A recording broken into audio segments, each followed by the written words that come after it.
Hi, I'm Dr. Sage Breslin, and this is Breaking Through. And we are joined today by one of my favorite LinkedIn colleagues, Sarah Korenblit.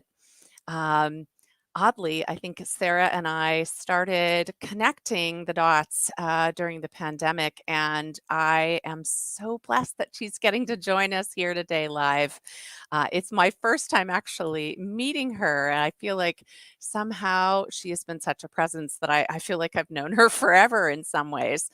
And so happy that she accepted our invitation to join us today and to talk about the breakthroughs that brought her here.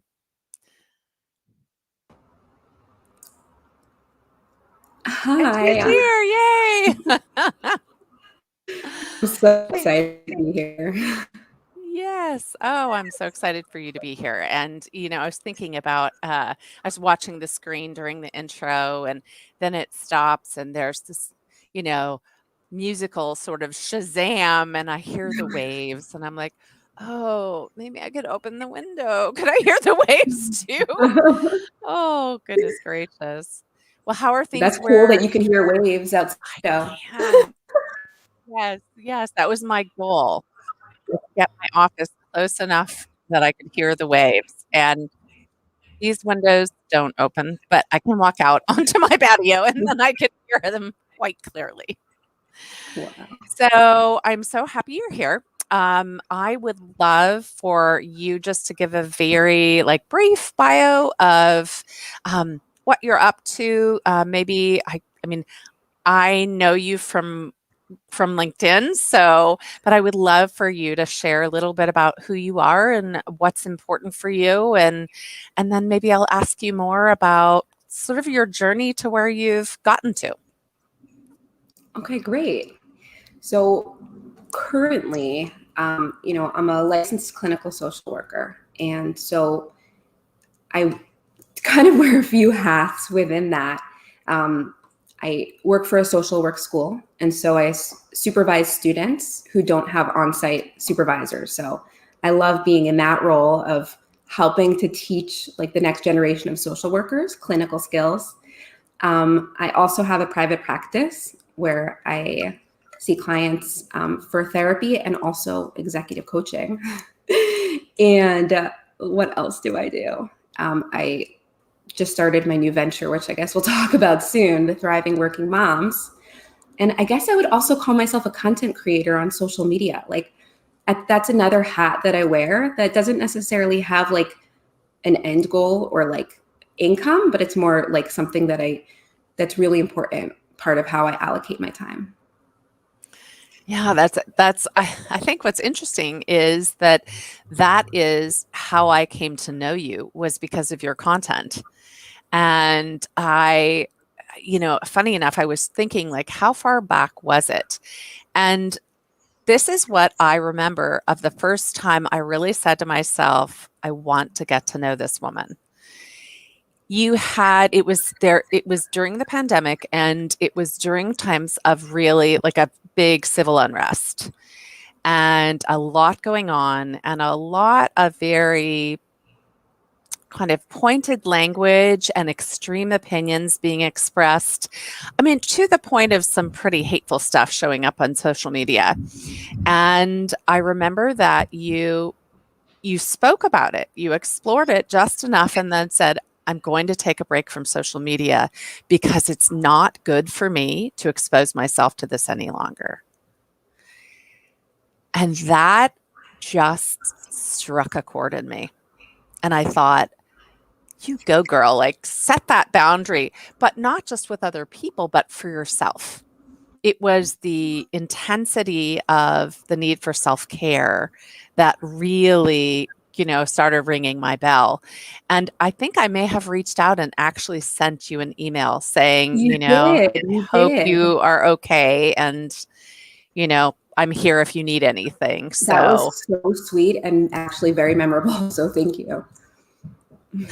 So I just think it's interesting how, something that we consider like the non-income generating hat that we wear that doesn't really have a beginning, middle, and an end, and yet that is what's been memorable. And I remember working with this gal, Rachel Wynot. She's a marketing guru, and her tagline, that she's sort of constantly using is, people need to know, like, and love you, or, people need to be able to relate to you in order to want to hire you or connect with you or anything else. And that was the moment where I was really struck by your principles, your values, and again, the strength and courage to really focus on your own self-care. So thank you. Thank you for that means a lot to modeling me. great behavior. Thank you. And kind of like you said, that people need to know you to want to work with you. I definitely got so many amazing opportunities through LinkedIn, like not by like advertising for it, kind of just people who saw my content and thought I would be a right fit for their podcast, for their project, as their therapist, as their coach. And that's kind of cool. But the other side, the part of like no income, I think that really appeals to the social worker part of me, I spent my first 6 years working in medical settings with most of my patients, on Medicaid, Medicare, wouldn't have, weren't specifically paying for my services. And so being able to help and support people in these environments where I could just make a difference, and it was, they were financially needy. And so there's that part of me that just wants to be able to give for free, not just like kind of say something and then say, call me and book a session to find out more. You know what I mean? So I think it fills that desire to just give. Would you say that, the other social workers that also have that as an underlying value to be of service? I definitely think that it's a very big part of our profession and our education, and even just like the history of our profession, really just going out and helping communities in need. So I definitely feel like it's I think a lot of my colleagues share that feeling. Yeah, that has been my experience as well. I worked for years and years for 𝐁𝐫𝐞𝐚𝐤𝐬𝐧 Institute, writing continuing education courses, and we have folks all over the country.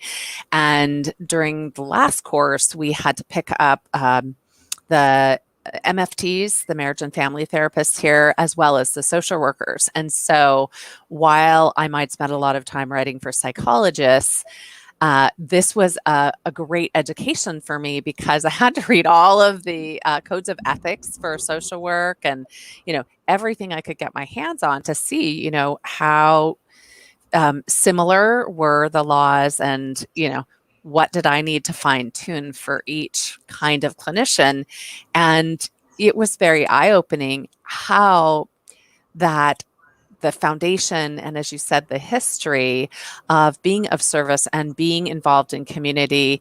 I just remember when I was reading the codes, I was struck because there were things that social workers were required to engage in, participate in, that psychologists weren't. And I thought, oh, that's really, that's interesting. So we can all be therapists, we can all be working as clinicians, but there is a group of folks who is engaging in this for different reasons. And so I definitely got that. It was like I said, a good learning experience too, about how we are alike and how we are different. Wow, that's cool. And like I said, that, I work with these social work students during the year. Often in my supervision with them, we do talk through like, what are the differences between being a social worker and being another kind of mental health practitioner? And I think that with social work, there's just a really strong emphasis on systems perspective. And like our theory is like, our framework is called person and environment. And it's just like, how do these different systems interact? And like our client could be an individual, a family, a community, like there's so many. I think it's just like a very broad kind of approach, which is helpful. Yeah, definitely. It's interesting. I hadn't thought about this, but my degree is in counseling psychology rather than clinical psychology, and very rarely do people even know that. And even more rarely, they don't know the difference between the two. And while clinical psychology really looks at sort of ill function more as pathology, counseling psychology looks at the illness of fit between person and environment.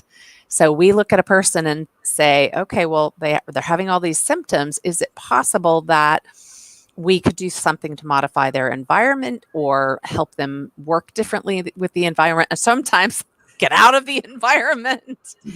And it is interesting how that, I guess, is something that is more similar to social work than, with my other colleagues who are clinical psychologists. So yeah, very curious. Aha, so more and more in common. Very nice. So I would love to hear more about your journey from kind of where you started to where you've gotten to.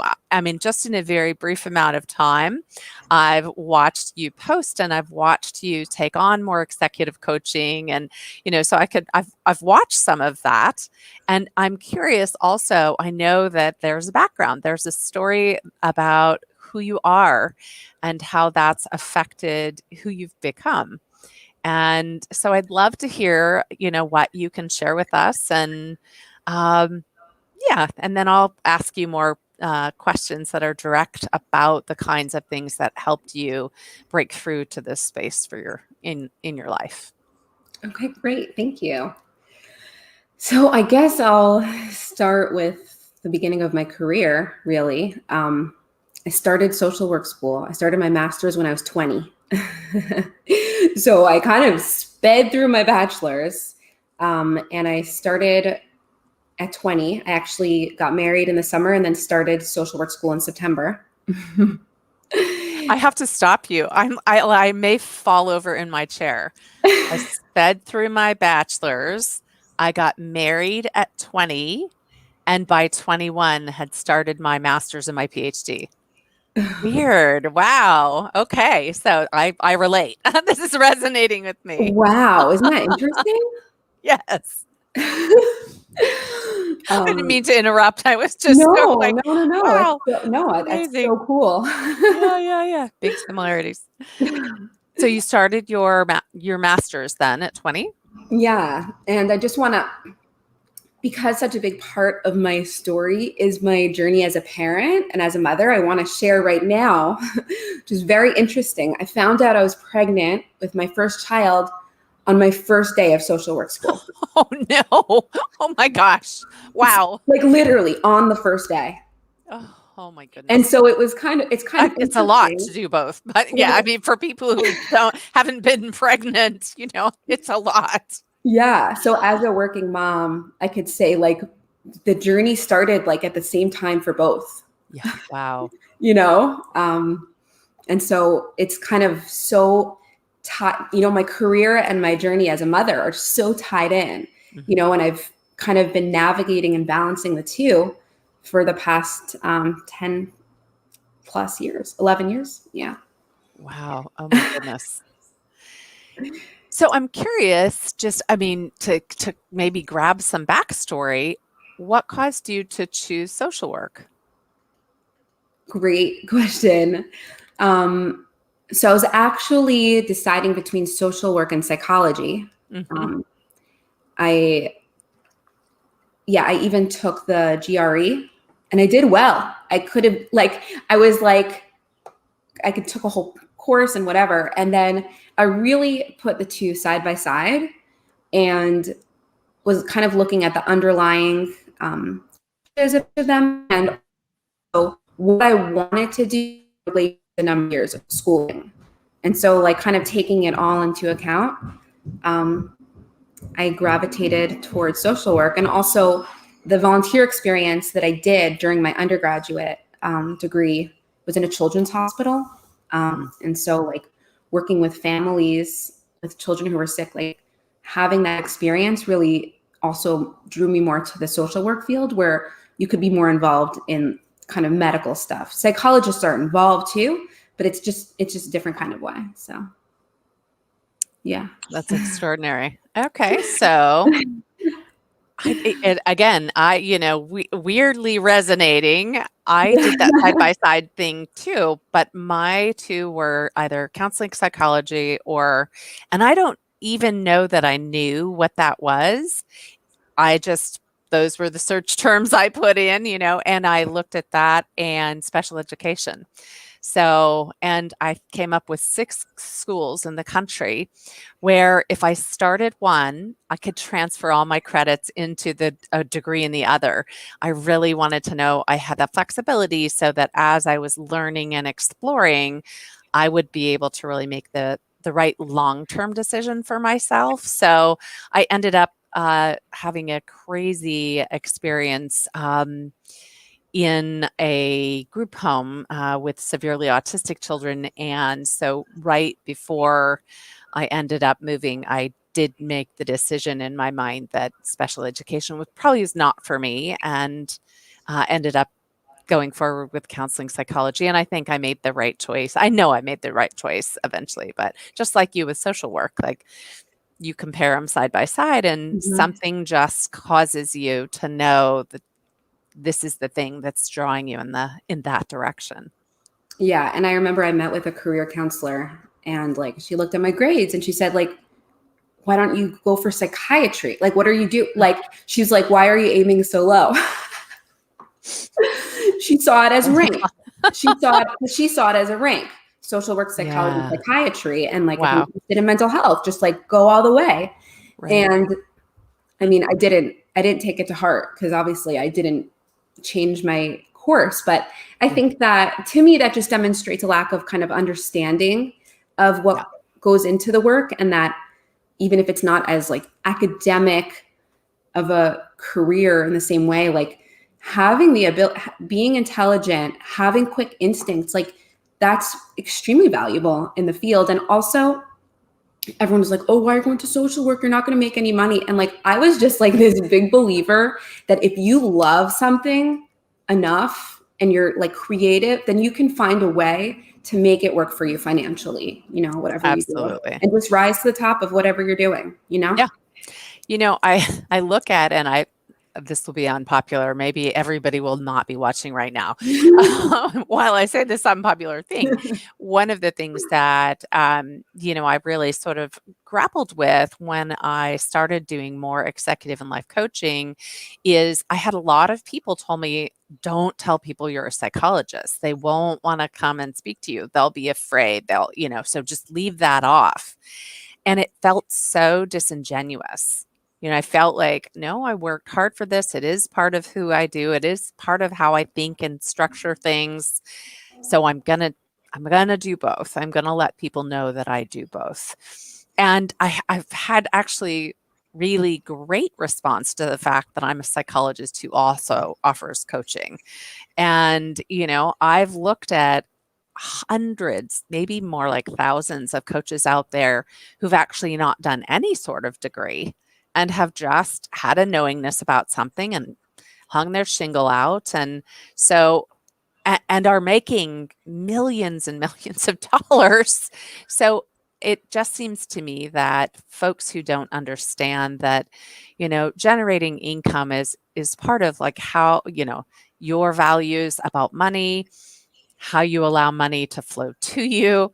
It doesn't really matter what exactly the degree is. It's how you use it to enjoy what you do and the tools that you bring and how your clients feel about that process. And, what you charge is up to you and the area and kind of what the market will bear, I think.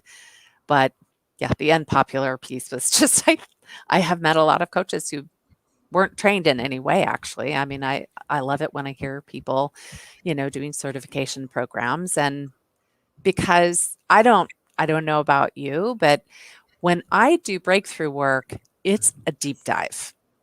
It is emotional. It starts with the body, it moves into memory, it releases emotion, it relieves energetic blocks.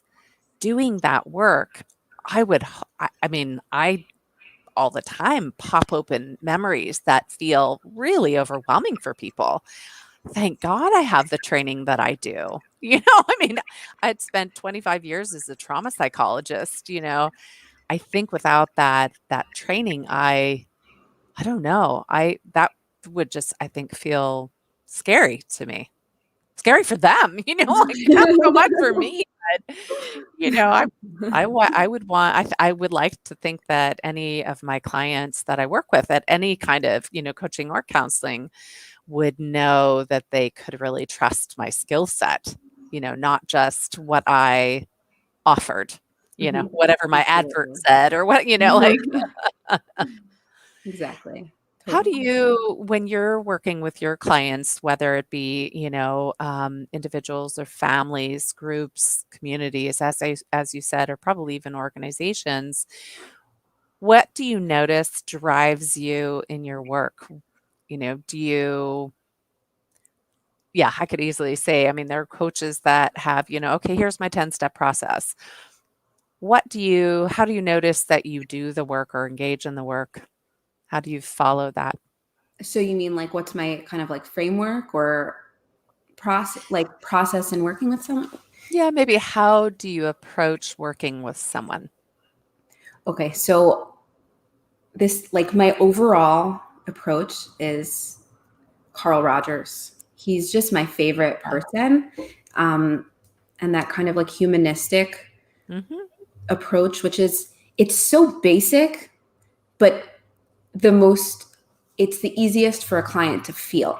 Sure. They I mean, feel it, it's right? Because person-centered, it's unconditional exactly, love, yeah. exactly. And it's that feeling that you have that unconditional positive regard for them and Mhm. that they're coming in and you just even before they walked in the door, you believe in them because you believe in every single person's ability to rise above their circumstances, to find the tools and the strengths within themselves Mhm. to live their best life. And so when you have that approach, it's not even like scary. Oh, someone's going to come in and what are we going to work with? Every single person has something to work with and has knowledge. And, it's kind of about helping people be confident in listening to themselves and even starting to hear what messages they're getting within themselves, and like Yeah. it's it's exciting because it's not like they have to do some big dramatic makeover. It's like it's you. It's already you. And so even when let's say I do part like every once in a while I give trainings in a nursing home for a compliance company. And when I come in there and I give like training after training to the employees, I come in with that too of just I'm coming in and feeling that every single person here works in a nursing home and has a kind heart and wants and is doing the best they can. You know what I mean? I feel like it's a general approach. Yeah, I think it's a good foundation, I mean, there are a lot of people who might look at Rogers and just say like, "Oh my gosh, that's too basic," or "I need more structure," Mhm. right? And you can tell those people that adhere to something that is much more structured, you get it. It's a great match to their personality. I think that for a person perhaps who's got more below the surface, who's got like more hidden superpowers, that when you take a more basic foundation, it means that you're able to trust your ability to just see what needs to come into the toolkit for this person. What do I need to access for that person? Yeah. And it's interesting because I think that it says a lot about your willingness to just allow yourself to be present and let the situation unfold. Yeah. Thank you. And I want to backtrack to like the fact that basically my first 6 years as a social worker were in medical settings, right? So 4 years working with dialysis patients and their families, and then 2 years working with pediatric palliative care. So like really, Yeah, really sick kids and their families. Um, None of the people I worked with were signing up to come to therapy. right. No one was going to fill out a mood log, like a Yeah, cognition, try to correct their cognitions, like it wasn't, it, I couldn't be structured even if I wanted to. It would have been inappropriate for the setting. And right. so learning how to kind of like basically establishing my career in that kind of environment where I guess there's almost a more natural kind of dynamic with the people I work with. that's just how it was. You couldn't just walk into a room and like sit down and start doing a session. You know what I mean? Right. It just wasn't like that. Yeah, And so, I mean, I do love that our setting does kind of drive what we do. yeah, You know, you can see probably my background. I'm in my office, and you know what you would probably notice is there's a lot of furniture in my office, so that if I want to do a group or I want to run a women's circle, there's enough for that. But the chair that's directly behind me is actually a recliner. So if I want to do Reiki, I've got that and I don't have to kind of switch gears. So it's interesting how when we're in our environments, we can conjure up what's going to occur.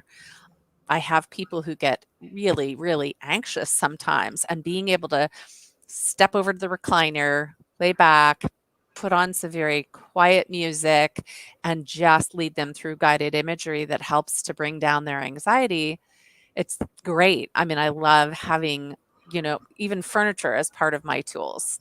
So, yeah, I I think love that. sometimes the setting drives what we do. If you're sitting Mhm. in a hospital room, with a parent and their very sick child, you know, what you're going to do is meet them where they are, right? You're Yeah, going to yeah, do yeah, what they need rather yeah. than And a what lot you more of like a lot of my continuing education at that time was really focused on, let's say, like when I was working in palliative care, like I went to conferences all about grief and anticipatory grief and how to, so it wasn't like CBT and grief, right?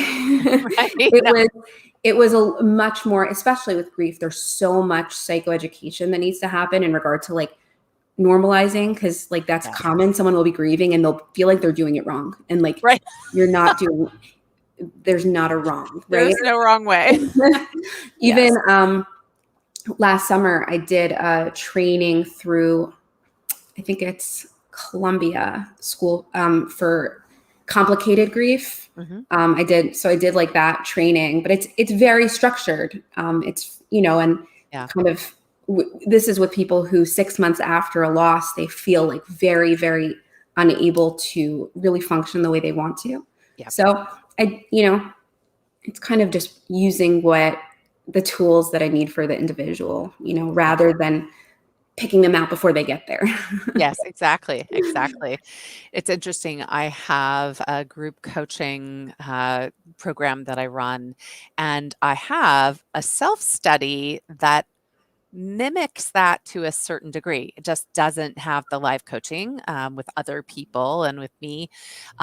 It's just self study. And there are people who aren't comfortable exploring and engaging and deep diving yet. I'd like to think yet. And so they can do the self study and they can kind of have that nice tight structure to kind of learn. And then there are people who get into that space where they really can accept support from more people and they're ready to be courageous and kind of go into the next step. But we have to have a wide variety of things available for people because they're not all at the same spot. I there are clients that would come in and could no sooner do a deep dive with me than they could, turn green and have their head spin around. Like that, so I think you're so right that we have to really just acknowledge where people are and what they need in the moment and how they need to do it because grief is a great example. There just is no one way to do that, and empowering them really to just approach it however they are. So important. Mhm. Well, so I'm curious, as you were sort of engaging and experiencing and training and learning more, I'm a firm believer that we start to evolve from below the surface. And so I'm curious, were you aware of what was happening for you below the surface as you were sort of becoming more and more of the social worker that you were? Yes, I'm a pretty like meta aware person. So like I can sometimes like see that growth and notice it. Um, so when I worked for those 4 years in dialysis, I started getting supervision to get my clinical license. So for social work, you're a licensed master social worker. And then depending on your state, you need a few years of supervised clinical work to like be and take a test to be certified to like, provide counseling. So once I got that done, I wanted to move up to another, a job where I could grow more. And so I was so lucky that they started a brand new palliative care team at Texas Children's Hospital. I was in Houston at the time. And like it was brand new. They had their team ready. They were just looking for a social worker. And I happened to meet a recruiter who somehow she liked me and she advocated, because normally they hire from within. But it was a little bit less pay than I was getting, but I knew that in regard to skill and reach and training I would get, it was higher up level. Because then it was there that I really started giving trainings across the hospital and, presenting at conferences. So I feel like I definitely saw a lot of growth from like entry level, I guess, to whatever that next level is. But then definitely a lot of growth between that and the past 3 years to where I'm at now. So what did you need to work with internally? Were there any roadblocks, anything that got in your way of becoming, maybe as fast as you desired to, or? Yeah, that's a really good question. So ironically, I had to leave that job working with, children and their families, because my child that I gave birth to, who's my fourth, had special needs. And so it was too complex to, send to daycare, whatever. It was stuff that I needed to leave the job. And so for me, that felt like a huge roadblock in regard to like, I had this amazing momentum. Like I saw myself being on that team for like a long time. It was like, it's one of the highest rated children's hospitals. There's so many, I had the opportunity to do research. There were so many things. And I felt like I had such a clear path, and like, oh, actually not. I call that, and God walked into the room. And then God walked into the room and he said, "I'm sorry, did you think you were in control?" Sorry, that's what happens to me. I get divine 2x4 therapy when I'm like, do, do, do, do, do, do, do, do, do. I know exactly what's going to happen. So you got an invitation to refocus on your children and your family and away from the sense of control that you had created for yourself in this fantastic job. And how did you manage all that? I mean, it's just, I mean, to have 4 children, period. I have 5, and it's just a lot. That's a lot of moving parts. And then to add, a child who does require a little bit more than perhaps the other siblings. How did you muster up the internal and external resources to manage all that? There were so many moving parts at that time. So many moving parts. But one of the strong benefits was at that point, I moved back to New Jersey to be closer to family.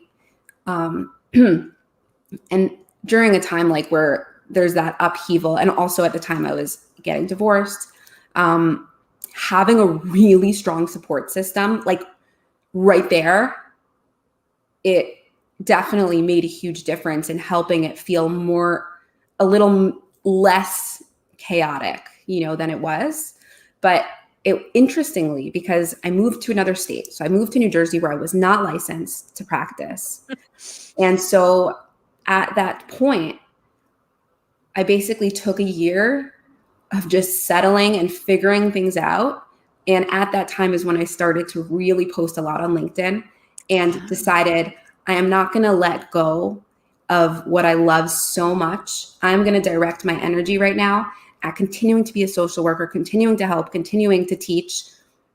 And it was through that I never really let go of my career at any point, even during a break between jobs. Yeah, absolutely. Well, I think, as you said, accessing your resources, even, family, community, culture, however you access that, I agree with you. It is the thing that sort of allows the unthinkable to become possible. And, I think back to times in my life as well where, I had my last of the Mohicans were twins. And what I learned very quickly is, especially, and they were born 10 weeks premature. So I met the social worker in that hospital. She was the only one who came in to talk to us. Um, and I remember, like, the first lesson was, how many arms do I have? I only have 2 arms, and I had 3 other children, and I remember thinking that I'd nursed the other children. The twins had to develop the sucking response before any of that could happen, but I just remember thinking, like, how can I nurse at the same time because I can't adjust anybody's head and, and having even actually one of my children, my son at the time, who was, I think, 9, maybe almost 10, he wasn't afraid of them. They were the size of Coke cans, so really little. And, finally, after 8 weeks, they were released from the hospital and came home. And I remember having this moment where I was like, how am I going to do this? And he was coming around in the kitchen and I said, can you come help feed a baby? I've got bottles, like, that, it's fine, and he came around and he said, sure. And he's like, where do I hold him? Like, I don't want to squish him, and I just taught him, bring the baby right to you and, right up here. And he wasn't scared at all. And I thought, this is what you do when you only have 2 arms. Wow. You get it, you hire another pair, and you just keep on. And if the kids were at school, if I even had neighbors who were willing to come and, if I was having a struggle with one, trying to get one down, and such a great opportunity to see the resources where they were, because I've definitely been more of a warrior my whole life, and, me do, me do, I don't need any help, because people in my life were more on the dangerous side, unfortunately. And so I had to learn to do it all.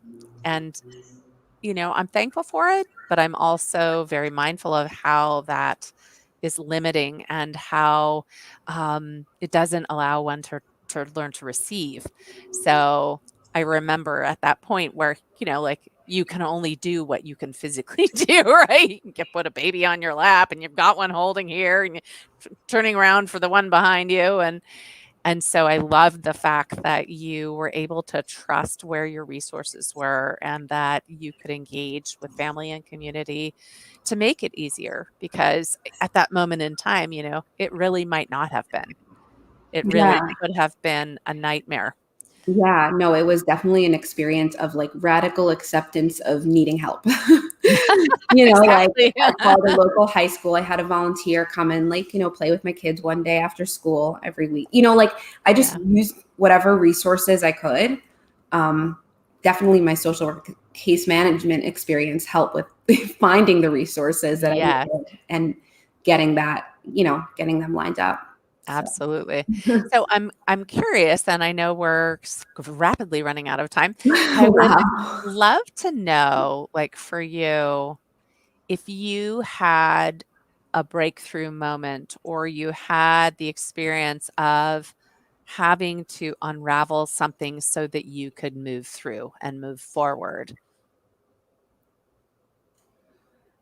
I mean, I think that the way that I moved through that whole year of kind of challenge and figured out how to, you know, through a real job, reestablish my professional identity.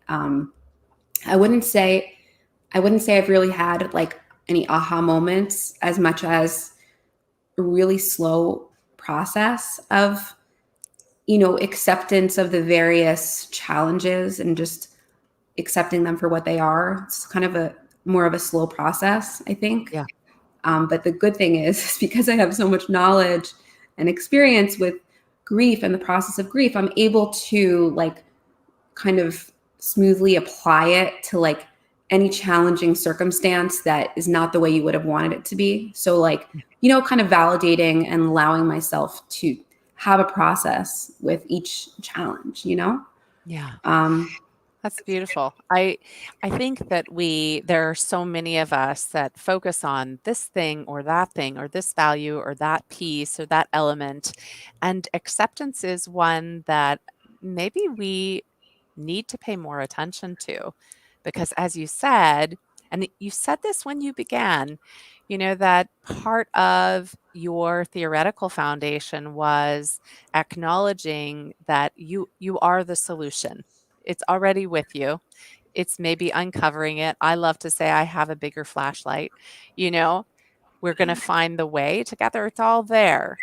And for you, just accepting reality and sort of stepping out of resistance allowed you to see, okay, the solution's there. I need to realize this is different than I thought it was going to be. Okay. And to really accept that process too. yeah, absolutely. And I feel like also at this point, you know, a few years out from that, I'm able to really see how a lot of the challenges and pain that I've experienced just help me even on a deeper level be able to kind of relate to the global experience of pain, you know, and not kind of like, oh, this is what worked for me, do it, you know what I mean, but more just like just appreciating it for what it is and, you know, sitting with it. I think that's really, you know, mindfulness and just kind of that acceptance of your emotions and just letting them be. It's, you know, it's important. It's like we talked about in palliative care, like you're not going to go in and make them feel better. They're sad and that's okay. There's inherent pain in certain things. We're not just every situation that's difficult. We're not going to come in and fix it. Right. Maybe it's about saying this is difficult and that makes sense, right? It makes sense that the situation is difficult. Yeah, definitely. Yeah, I'm just so aware of really what we've come to as a space to learn how to hold space. And I remember I shot a video a couple of years ago. Just this is what it is. This is what that means. And what you were describing, sitting with it, holding space, it's just a way to respect and acknowledge circumstances and feelings. And you're right, they're not solution driven. And there's a lot going on still with our world that is so much in flux still that it may not be time for a solution. It may be time to simply sit with it all and to hold space for things to continue to unfold. And Yeah. it's a big portion of what we do, but it's maybe an under-recognized element of what we do. Yeah, absolutely. Well, if you were to use the magic gift shop to leave a message or a comfort, any pearls of wisdom for just people right now, anything you want to share?